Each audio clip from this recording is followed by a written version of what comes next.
The moment Mrs. Chen grabbed my wrist, her fingernails dug in so hard I thought she'd draw blood. It was 3 in the morning. The ICU was dead quiet except for the ventilator hissing next to her bed. Her eyes, clouded with cataracts but somehow still sharp, locked onto mine with an intensity that made my stomach drop.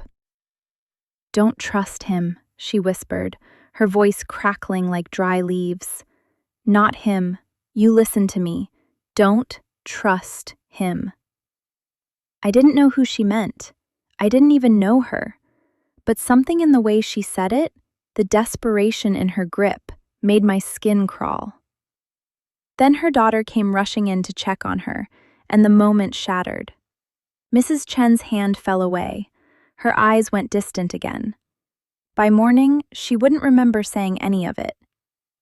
That was 14 months ago. My name is Ashley Mitchell, and I'm 34 years old. I live in a 3-bedroom colonial in Westfield, New Jersey, about 20 minutes outside Newark. The house cost us $485,000 when we bought it 5 years ago. A stretch, but my husband Michael said it was a sound investment. He's a financial advisor. He's very good with numbers. That's what everyone says about him. The house has white shutters and a 2-car garage. We've got a 1/4 acre of lawn that Michael maintains obsessively. Every Saturday morning at 8, he's out there with the mower, the edger, the leaf blower. Our HOA fees are $380 a month, which Michael pays online without fail. He's the kind of guy who never misses a payment. He's responsible, stable, the kind of man you're supposed to want. I've been working as a hospice care nurse for 6 years before I got the job at Mercy General Hospital. The pay was better, about $58,000 a year, and the hours were more predictable. Michael was thrilled. "You'll finally have a real career trajectory," he said, kissing me on the forehead the day I accepted the offer. "I'm so proud of you, Ash." We've been married for 9 years. We still had sex once a week, usually on Friday nights after he'd had a couple of drinks. We took a vacation to Cancun every other year. We had friends, couples mostly, that we'd meet for dinner at the Italian place in town or someone's house for barbecues. My mother-in-law, Linda, came over for Thanksgiving and Christmas, and while she could be critical, "Ash, this turkey is a little dry, don't you think?" We got along fine. Fine. That's the word I'd use. Everything was fine. Better than fine, actually. We were saving for a second car. Michael had just gotten a promotion, and his commission structure meant he'd be taking home an extra $15,000 a year. We were talking about maybe starting to think about kids. Not yet, but soon. The future looked bright in that comfortable suburban way, where you don't really examine it too closely because you're afraid you'll jinx it. Then came the night shift at the hospital. I was working the ICU rotation, 7 p.m. to 7 a.m., 4 nights a week.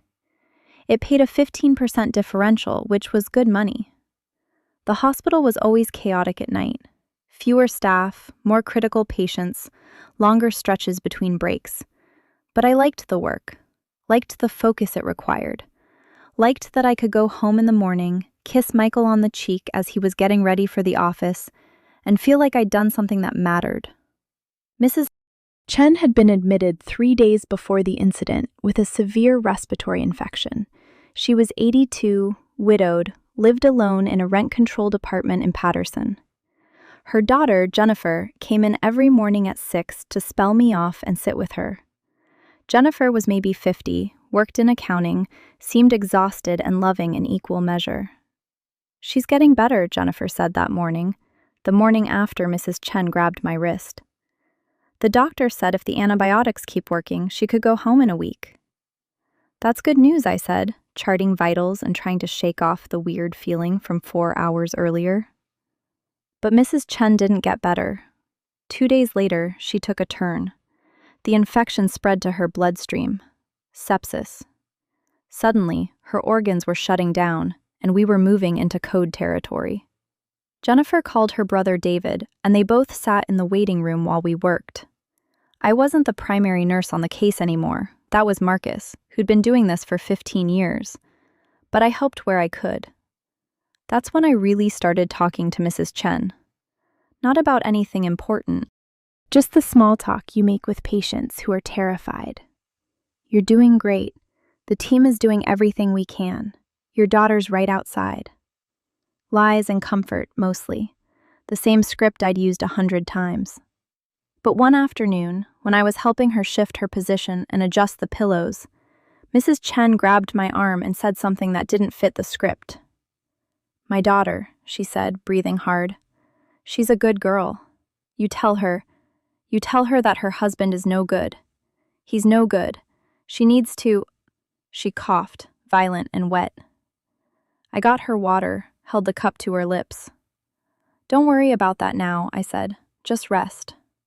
"You don't understand," she rasped. "You don't know. There are men like that.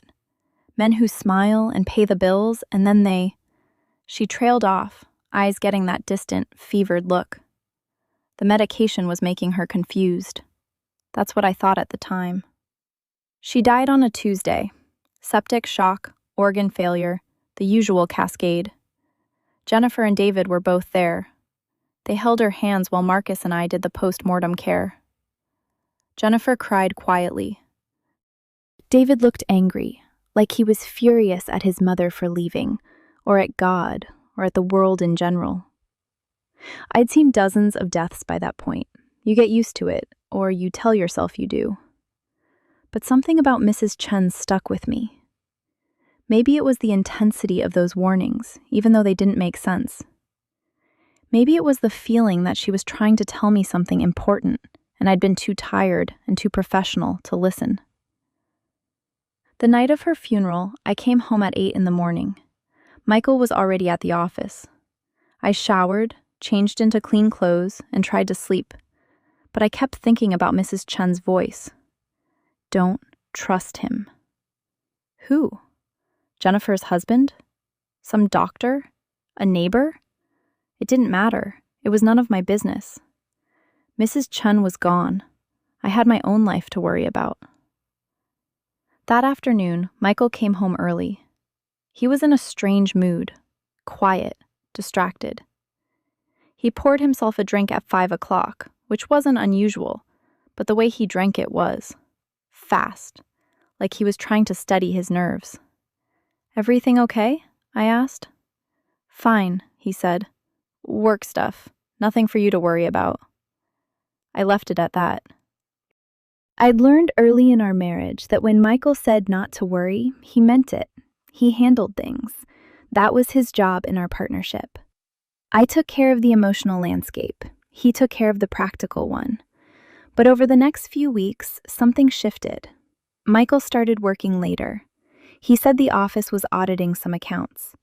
He'd come home around 9, eat whatever I'd left in the microwave, and go straight to his home office to work on his laptop.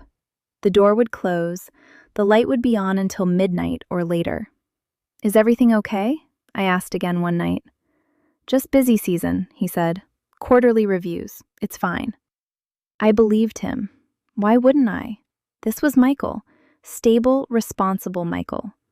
Michael who never missed a HOA payment. But then I noticed something small. His phone. He'd always left it on the kitchen counter, face up, available.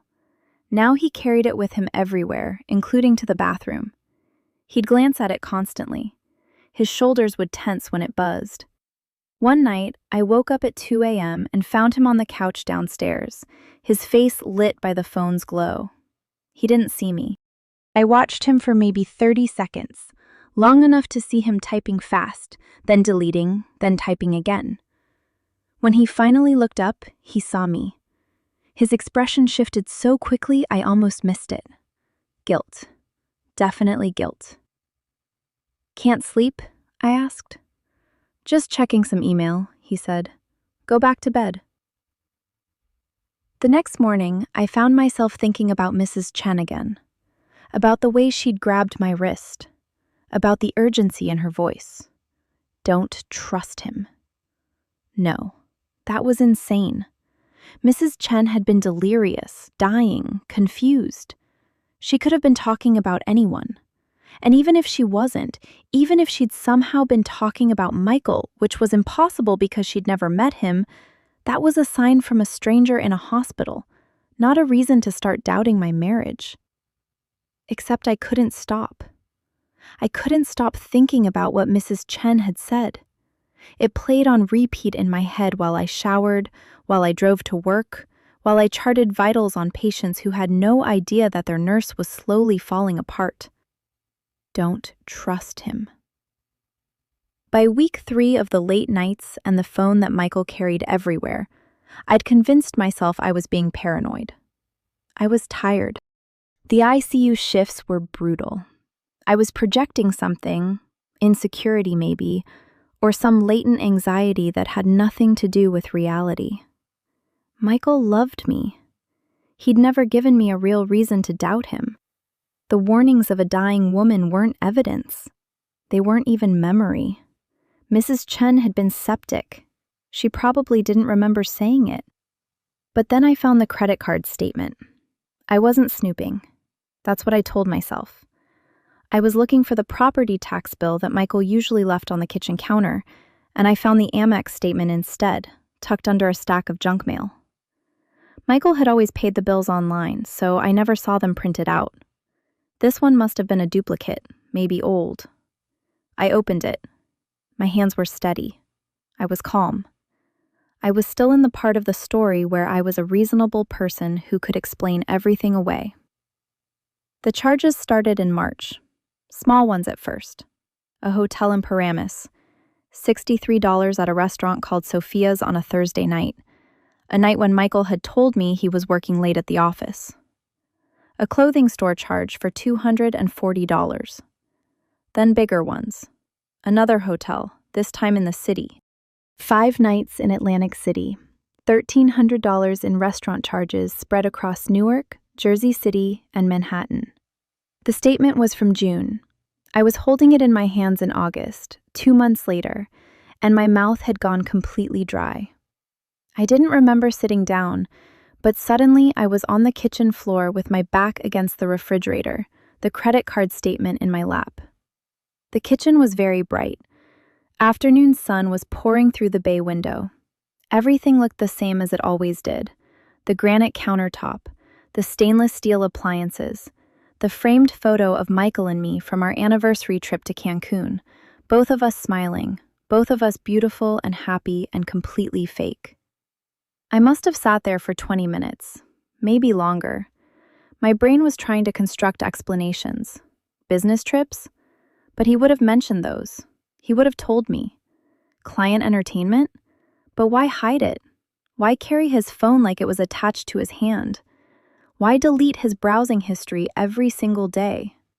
The front door opened at 5:15. Michael came home. He was wearing his navy suit. His tie was loosened. He looked exactly like he always did, like a man who'd had a long day at work and was ready to relax. "Hey," he said, setting his briefcase down. "I'm starving. What's for dinner?" I was still on the floor. The credit card statement was still in my hands. I looked up at him and didn't say anything. His face changed. It took him maybe 2 seconds to realize what I was holding. 2 seconds to go from normal to something else. Something cold. "Where did you get that?" he asked. His voice was very quiet. That scared me more than anything else could have. "It came in the mail," I said. My voice sounded like it was coming from someone else. "I wasn't looking for it. It was just on the counter." He crossed the kitchen in 3 strides and snatched it from my hands. Not rough, not angry, just efficient, like he was retrieving something that belonged to him. "This is old," he said. "June. Look at the date." "I know what the date is. It's been 2 months. It's nothing. It's just work stuff." I stood up. My legs felt weak. "Work stuff? Michael, there's a hotel bill. I gestured at the statement, but he'd already turned away and was walking toward his office.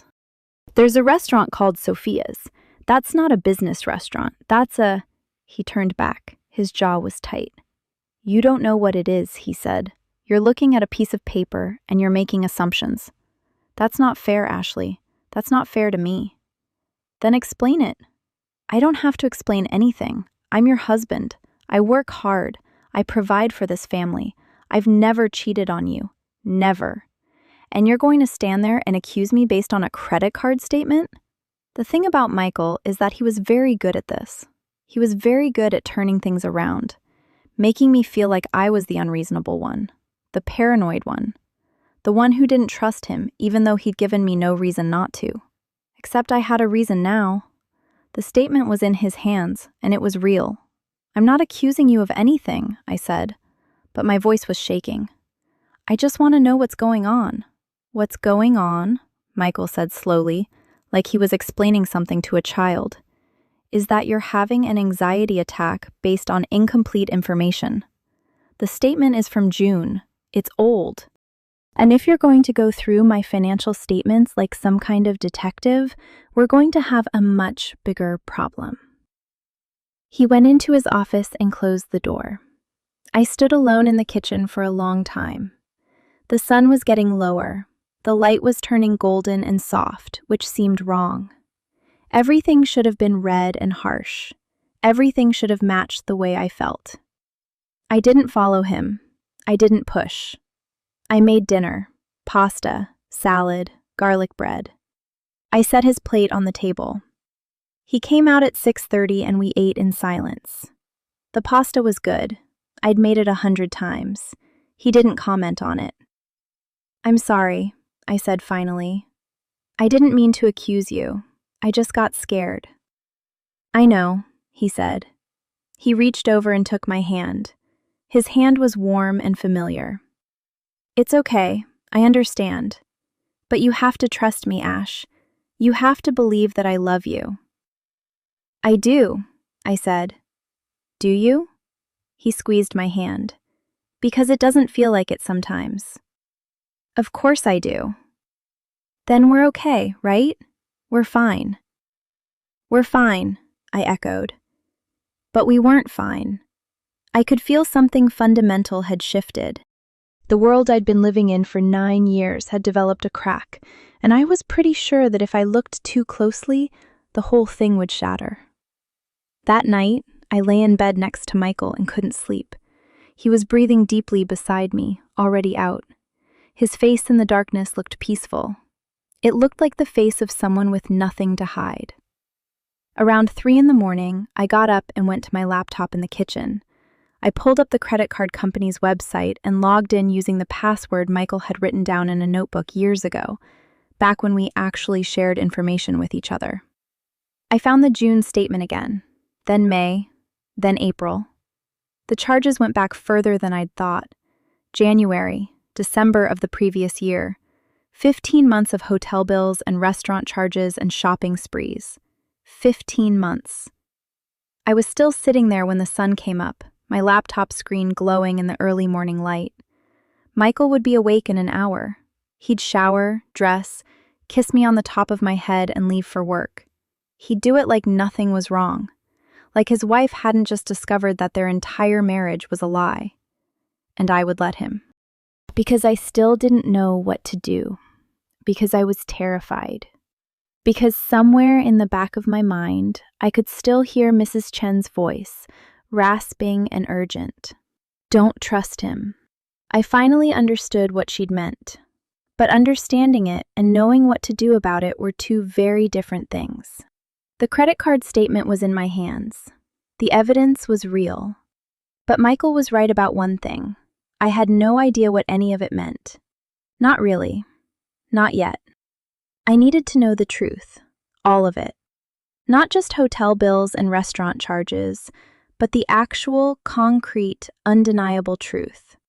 And I was going to find it, even if it destroyed everything. I pulled up the phone bill next. 3 months of records, itemized. Calls to the same number appeared consistently, always late at night, always brief. I ran it through a reverse lookup service and got a name. Rebecca Hartley, 28 years old, a physical therapist at a wellness clinic in Newark. The photo on her LinkedIn profile showed a blonde woman with a sharp jawline and the kind of smile that comes from knowing exactly what you're doing. I stared at that photo for maybe 5 minutes, feeling something crystallize inside me. This wasn't abstract anymore. This wasn't a hotel charge that could be explained away. This was a real woman with a real name and a real relationship with my husband. I screenshot everything. I created a folder on my laptop called Evidence. I actually made myself laugh at that because this wasn't a legal case. This was just my life falling apart in the most banal, predictable way possible. The next morning, Michael left for work at 7:30 like always. I waited until 8, then I called in sick to the hospital. I told the supervisor I had a migraine and wouldn't be in for my night shift. She said no problem. I'd never called in sick before in my entire tenure at Mercy General. I got in my car and followed Michael. He drove to the office first, that part was true. I watched him walk into the building at 8:45.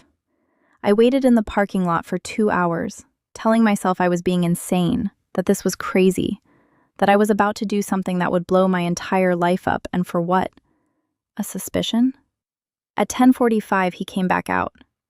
He was carrying a small overnight bag that I'd never seen him leave with. He got in his car and drove to the city. I followed him to a boutique hotel in Tribeca, the kind of place that costs $300 a night and has exposed brick and mood lighting. I watched him enter through the revolving doors.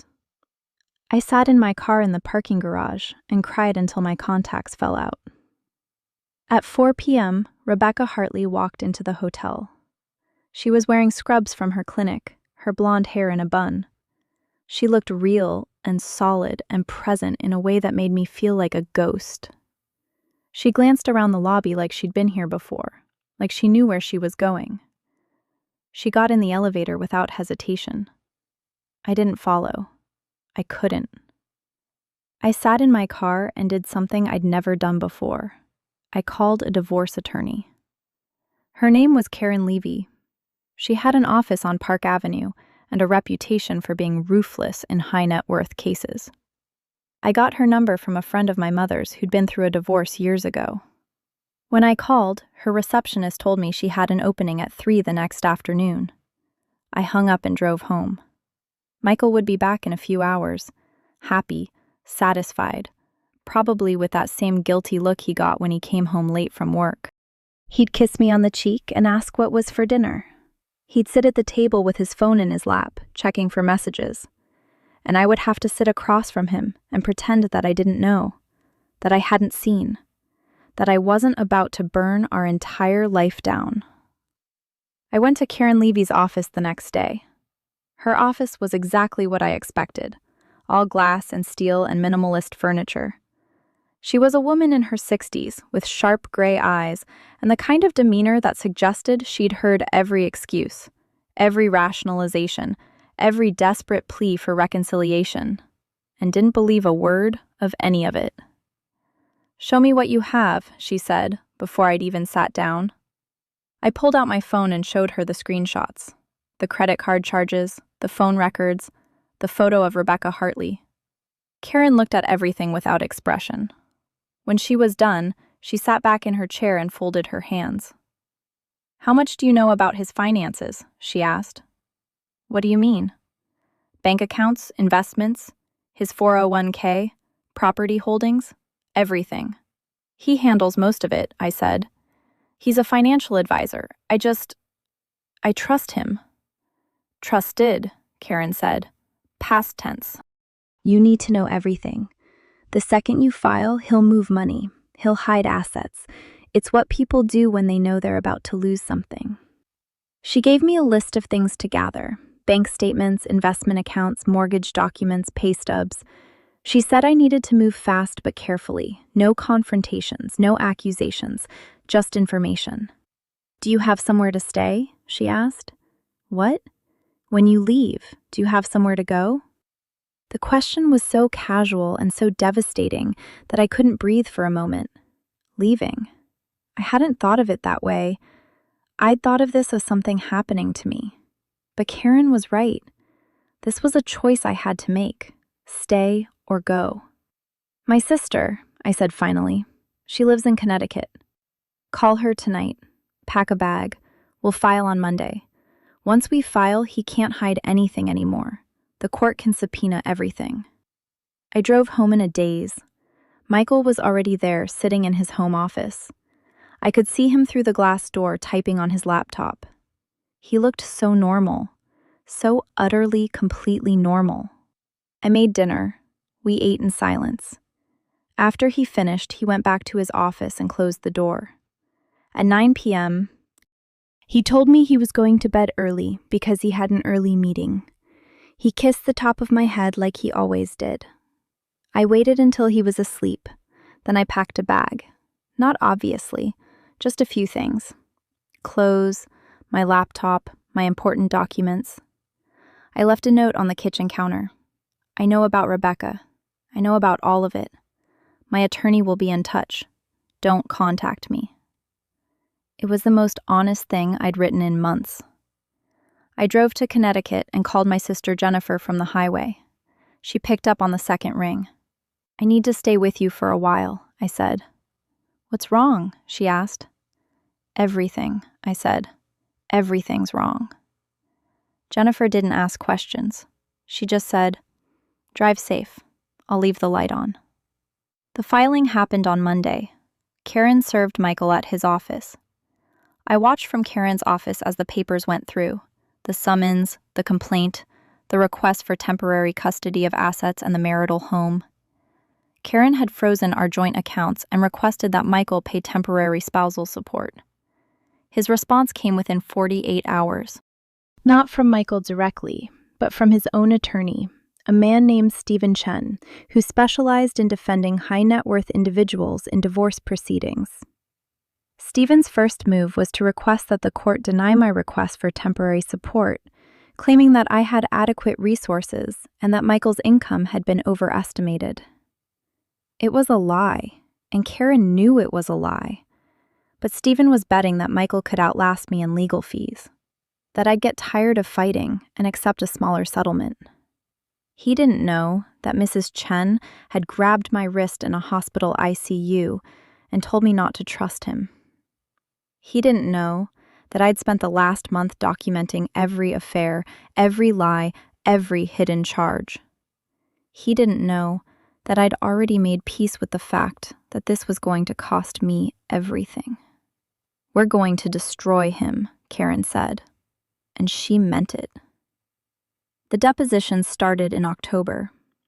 Michael had to answer questions under oath about his relationship with Rebecca Hartley. He started by denying everything. Then, when confronted with the hotel receipts, he said it was complicated. Then he admitted to the affair, but claimed it had only been going on for 4 months, not 15. Karen brought receipts for hotels dating back to February of the previous year. You're under oath, Karen said, so let me ask you again. How long have you been having this affair? Michael's jaw clenched. He looked at me across the conference room table, and for just a moment, I saw something in his expression crack. Not remorse, not even guilt. Just the realization that he'd been caught. Since February, he said finally. And during this time, you've been telling your wife that you love her, that your marriage is fine. Yes. You've been sleeping in the same bed with her, eating dinner with her, presenting yourself to her as a faithful husband. Yes. And you've been using marital assets, money that belongs to both of you, to fund this affair. I didn't see it that way at the time. Karen smiled. It wasn't a nice smile. What you see or don't see, she said, is about to become very irrelevant. The settlement came down in January. Michael had to pay me $340,000 in equitable distribution of assets. The house was sold. Michael kept the proceeds from that, but I got half of his 401k and a significant portion of his investment accounts. He had to pay me $800 a month in spousal support for the next 3 years. It wasn't what I would have gotten if I'd played nice, if I'd accepted his explanations, if I'd let him control the narrative. But it was enough. It was enough to start over. I moved out of my sister's place in February and got an apartment in Jersey City. It was small, 1 bedroom, a kitchen barely big enough for 2 people, windows that looked out onto a brick wall. It cost $1,800 a month, which was more than I could afford on my hospice care salary. But I've gone back to hospice work. Mercy General had wanted me back, but I couldn't be in that hospital anymore. Every time I walked past the ICU, I thought about Mrs. Chen. On the day I moved into my apartment, I found a letter in my mail. It was from Jennifer Chen, Mrs. Chen's daughter, the same Jennifer I'd met in the hospital 14 months ago. She wrote, "I wanted to reach out because I saw your name in the news, the article about your divorce settlement. I hope you don't mind, but I wanted to say thank you. I don't know if you remember my mother, but she spoke very highly of you. She said you had the kind of face that makes people tell you the truth. She always said that if you ever needed help, you should reach out. I'm not sure if that helps now, but I wanted you to know that my mother thought you were special. I hope you're doing okay." I read that letter 4 times. Then I called Jennifer. She picked up on the 3rd ring and I said, "Your mother, in the hospital, the night she grabbed my wrist. What do you think she was trying to tell me?" There was a pause on the other end of the line. "I don't know," Jennifer said, "but she had a lot of wisdom. Maybe she was just warning you. Maybe she knew something. She always said that the people we trust the most are the ones who hurt us the deepest. She said it was important to listen to your instincts, even when they scare you." "Did she ever tell you that about your husband?" I asked. "Yes," Jennifer said quietly. "When I was visiting her in the hospital, she kept trying to warn me about him. I didn't listen. I thought she was confused.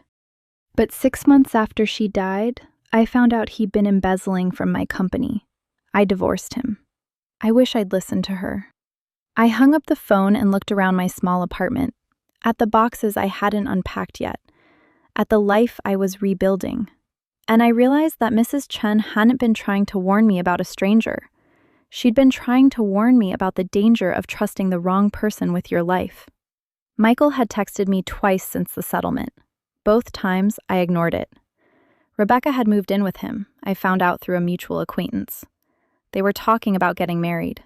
Good for them. I meant that. Because I was free. Not happy yet. Not whole yet. But free. And that was more than I'd had when I walked into that hospital ICU 14 months ago. I think about that night sometimes. About Mrs. Chen's fingernails digging into my wrist. About the urgency in her voice. About the fact that a dying woman took the time to try to save a stranger's life. I never got to thank her, but I'm trying to live in a way that honors what she did. I'm trying to listen to my instincts. I'm trying to trust the voice inside me that knows the difference between love and possession, between a partner and a prison. Mrs. Chen was right about one thing. You can't always trust the people closest to you. But if you listen carefully enough, the people who love you will find a way to warn you anyway. Sometimes they do it with words. Sometimes they do it with urgency and desperation and fingernails digging into your wrist at 3 in the morning. Either way, if you're paying attention, you'll hear them. I finally did.